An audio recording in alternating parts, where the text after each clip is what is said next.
Wala pang gamot ang naiimbento upang sugpuin ang paggagahaman nila sa pera.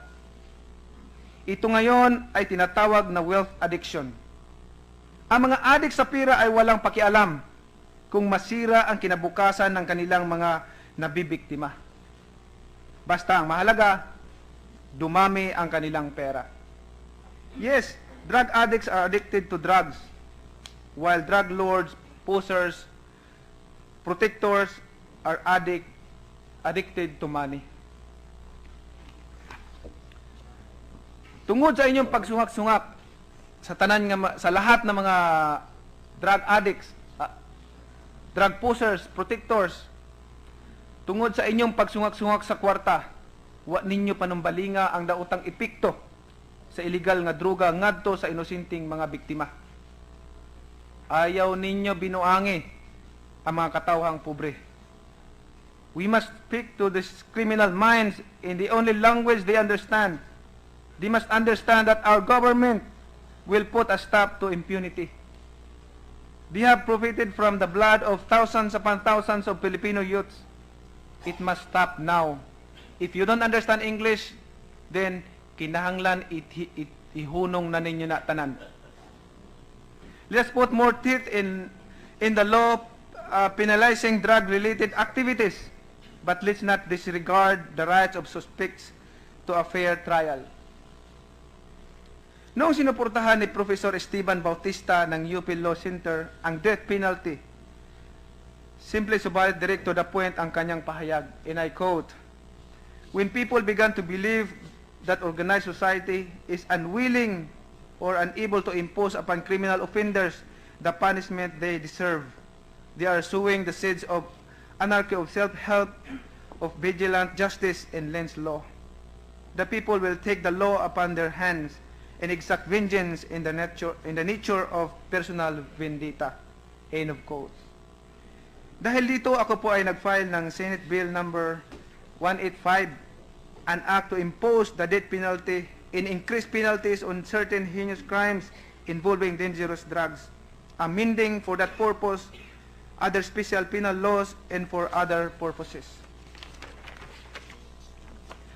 Akin pong dalangin na naway mabigyan agad ng pansin ito upang agaran ng mapatawan ng parusang kamatayan ang mga nasa likod ng talamak na drug operation sa ating bansa. Mas magiging epektibo ang pagpapatupad ng batas kung lalagyan ito ng pangil. Pangil na agad magpapahinang loob sa mga magbabalak pa lamang gumawa ng kalukuhan. This was the same philosophy used by Lee Kuan Yew when he sternly implemented criminal legislation in Singapore. According to the late Prime Minister Lee Kuan Yew, and I quote, "In criminal law legislation, our priority is the security and well-being of law-abiding citizens, rather than the rights of the criminal to be protected from incriminating evidence." End of quote.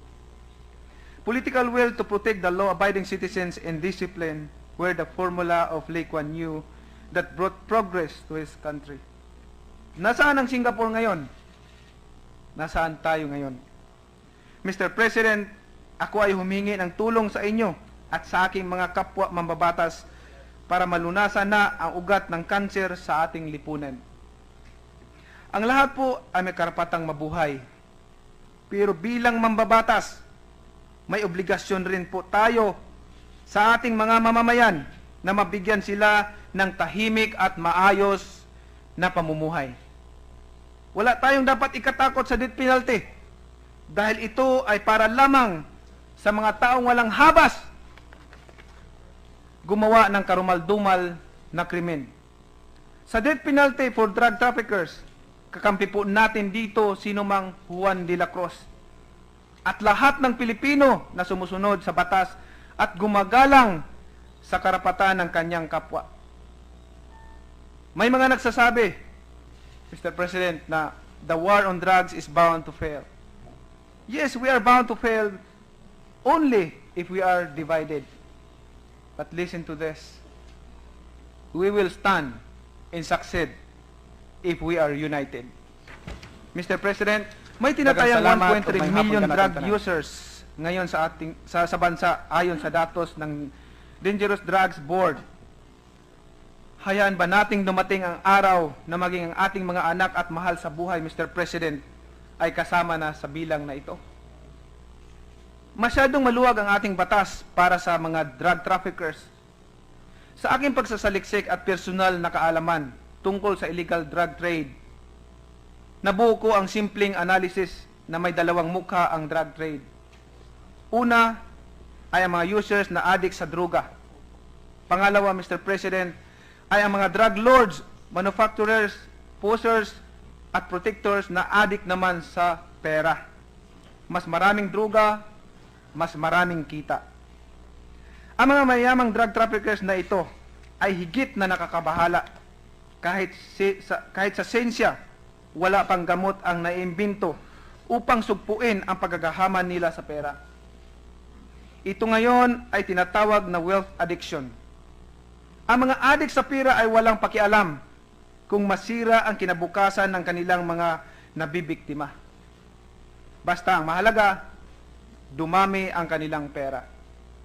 Yes, drug addicts are addicted to drugs, while drug lords, posers, protectors are addicted to money. Tungod sa inyong pagsungak-sungak sa lahat ng mga drug addicts, drug posers, protectors, tungod sa inyong pagsungak-sungak sa kwarta, wa ninyo panumbalinga ang daotang epekto sa illegal nga droga ngadto sa inosenting mga biktima. Ayaw ninyo binuangi ang mga katawhang pobre. We must speak to these criminal minds in the only language they understand. They must understand that our government will put a stop to impunity. They have profited from the blood of thousands upon thousands of Filipino youths. It must stop now. If you don't understand English, then kinahanglan ihunong na ninyo na tanan. Let's put more teeth in the law penalizing drug-related activities, but let's not disregard the rights of suspects to a fair trial. Noong sinuportahan ni Professor Esteban Bautista ng UP Law Center ang death penalty, simple subalit direct to the point ang kanyang pahayag, and I quote, "When people began to believe that organized society is unwilling or unable to impose upon criminal offenders the punishment they deserve, they are sowing the seeds of anarchy, of self-help, of vigilant justice and lens law. The people will take the law upon their hands and exact vengeance in the nature of personal vendetta." End of quote. Dahil dito, ako po ay nag-file ng Senate Bill number 185, an act to impose the death penalty and increase penalties on certain heinous crimes involving dangerous drugs, amending for that purpose other special penal laws and for other purposes. Akin pong dalangin na naway mabigyan agad ng pansin ito upang agaran ng mapatawan ng parusang kamatayan ang mga nasa likod ng talamak na drug operation sa ating bansa. Mas magiging epektibo ang pagpapatupad ng batas kung lalagyan ito ng pangil. Pangil na agad magpapahinang loob sa mga magbabalak pa lamang gumawa ng kalukuhan. This was the same philosophy used by Lee Kuan Yew when he sternly implemented criminal legislation in Singapore.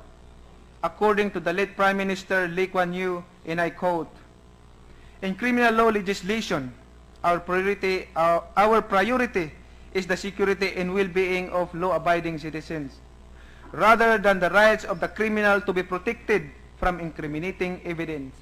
End of quote.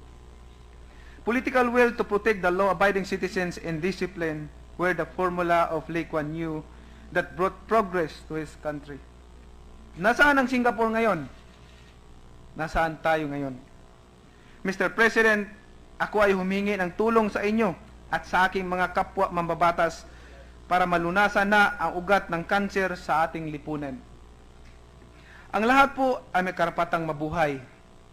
Pero bilang mambabatas, may obligasyon rin po tayo sa ating mga mamamayan na mabigyan sila ng tahimik at maayos na pamumuhay.